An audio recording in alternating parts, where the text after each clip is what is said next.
Apakah kalian familiar dengan gambar orang di mural, atau gambar yang sering digunakan demonstran saat menunjukkan aksinya? Dia adalah Ernesto Che Guevara de la Serna, seorang revolusioner Argentina yang membantunya melakukan pemberontakan melawan rezim Batista. Che Guevara merupakan aktivis politik legendaris, yang mengabdikan hidupnya untuk meruntuhkan imperialisme dan mendirikan sosialisme. Perlawanan tiada henti yang dia lakukan, menjadikannya simbol pemberontakan dan revolusi. Sepanjang hidupnya, Guevara bekerja di berbagai bidang, mulai dari dokter, penulis, pemimpin gerilya, diplomat, dan ahli teori militer. Wajahnya telah menjadi simbol perlawanan dalam gerakan kontra kebudayaan dan dalam budaya populer. Kondisi hidup orang miskin yang menyedihkan, dan kesulitan yang mereka hadapi, menjadi realita yang terus mengusiknya sejak usia dini. Hal itu meninggalkan dampak mendalam padanya, sehingga kemarahan dan kebencian mendorongnya menjadi pemberontak. Pasca Revolusi Kuba, dia membentuk ekonomi Kuba dengan membuat rencana progresif. Dia juga sukses meningkatkan angka melek huruf di Kuba dari 60% menjadi 96%. Keyakinannya untuk menciptakan kesadaran manusia baru, yang didorong oleh moral daripada insentif material, membuatnya menjadi sosok yang dihormati dalam sejarah. Karena alasan itu dia terdaftar dalam 100 orang paling berpengaruh abad ke-20 menurut majalah Time. Che Ernesto Guevara lahir pada tanggal 14 Juni tahun 1928, di Rosario, Provinsi Santa Fe, Argentina. Dia adalah anak tertua dari 5 bersaudara anak pasangan Celia de la Serna y Loza dan Ernesto Guevara Lynch. Di usia muda, dia diperkenalkan dengan banyak perspektif politik kiri. Hal ini meninggalkan pengaruh yang dalam di benak pria yang memiliki minat baca sangat besar ini. Karya-karya berbagai revolusioner dan pemimpin politik dunia sudah dibaca sejak muda. Mulai dari Karl Marx, William Faulkner, André Gide, Emilio Salgari, Jawaharlal Nehru, dan Albert Camus. Pengaruh Idealias yang ia yakini, bermula saat dia melakukan perjalanan panjang ke beberapa kota di Amerika Selatan. Perjalanan ini memainkan peran penting dalam mengubah pandangannya tentang dirinya sendiri dan kondisi ekonomi yang berlaku saat itu. Dia dibuat bingung oleh eksploitasi yang kejam terhadap orang miskin. Di saat yang sama dia kagum pada keramahan yang masih ditunjukkan oleh orang-orang yang putus asa dalam kemiskinan. Perjuangan awal setelah menerima gelar di bidang kedokteran pada 1953, ia memulai perjalanan lain. Pengalaman ini semakin menguatkan pandangannya menentang kapitalisme dan kebutuhan untuk menyelamatkan dunia sistem ini. Ia menjadi aktif secara politik pertama di Argentina dan kemudian di Bolivia dan Guatemala.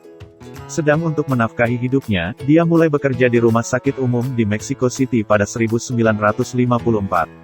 Selain itu, dia juga memberikan kuliah tentang kedokteran di National Autonomous University of Mexico. Ia juga bekerja sebagai fotografer berita di sebuah kantor berita. Karena sangat terganggu oleh kemiskinan dan eksploitasi orang miskin, dia memutuskan untuk berjuang demi dunia yang lebih baik. Pada 1955 dia diperkenalkan dengan pemimpin revolusioner Kuba, Fidel Castro.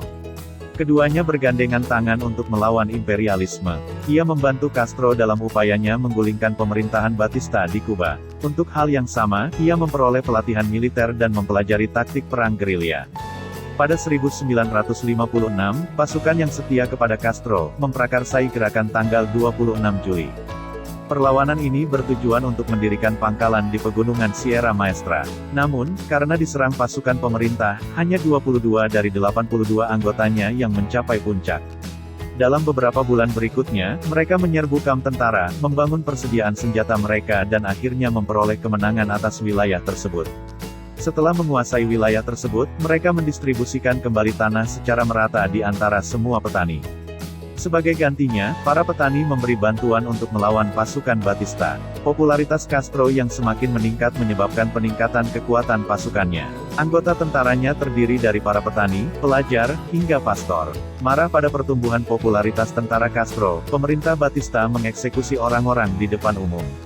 Protes kepada pemerintahannya akhirnya semakin memuncak. Pada 1958, pasukan Castro, yang sebagian besar terdiri dari orang-orang miskin dan terpinggirkan, mendapat dukungan dari kelas menengah yang berpengaruh.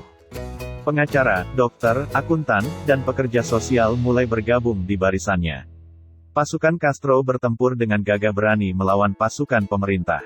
Pasukan pemerintah pun mengalami kekalahan satu demi satu. Pada 1958, Guevara memainkan peran penting dalam pertempuran Las Mercedes.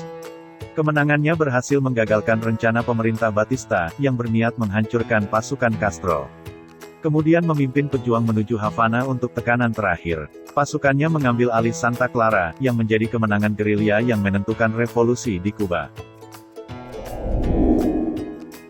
Che dan Presiden Soekarno ternyata sahabat dekat. Keduanya saling mengagumi dan mempunyai semangat yang sama untuk memajukan negara-negara dunia ketiga. Kala itu, Fidel Castro dan Che Guevara baru memenangkan revolusi di Kuba. Pada bulan Juni tahun 1959, Castro mengutus Che melawat ke negara-negara Asia.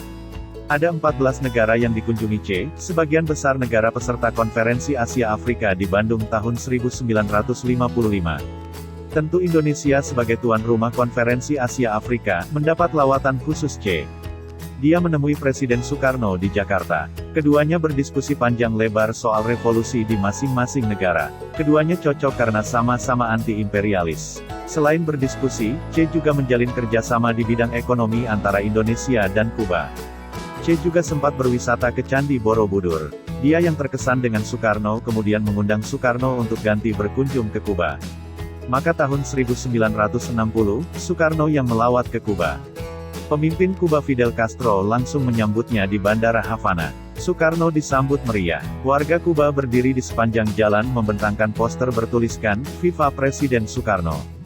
Soekarno banyak berdiskusi dengan Castro soal apa yang telah dilakukannya di Indonesia. Di tengah kepulan cerutu Kuba yang legendaris, Soekarno memaparkan konsepnya soal Marhaenisme. Soekarno menjelaskan kemandirian di bidang ekonomi. Bagaimana rakyat bisa menjadi tuan di negerinya sendiri tanpa didikte imperialisme. Fidel Castro yang juga anti-Amerika klop dengan Soekarno. Sejarah menunjukkan keduanya tidak pernah mau didikte Amerika Serikat. Foto-foto Soekarno, Che dan Castro menunjukkan hubungan yang sangat dekat. Soekarno menghadiahi Castro keris, senjata asli Indonesia. Mereka tertawa seperti dua sahabat saat bertukar penutup kepala. Soekarno menukar kopiahnya dengan topi ala komandan militer yang menjadi ciri khas Castro. Che pun tampak senang mengenakan kopiah Soekarno.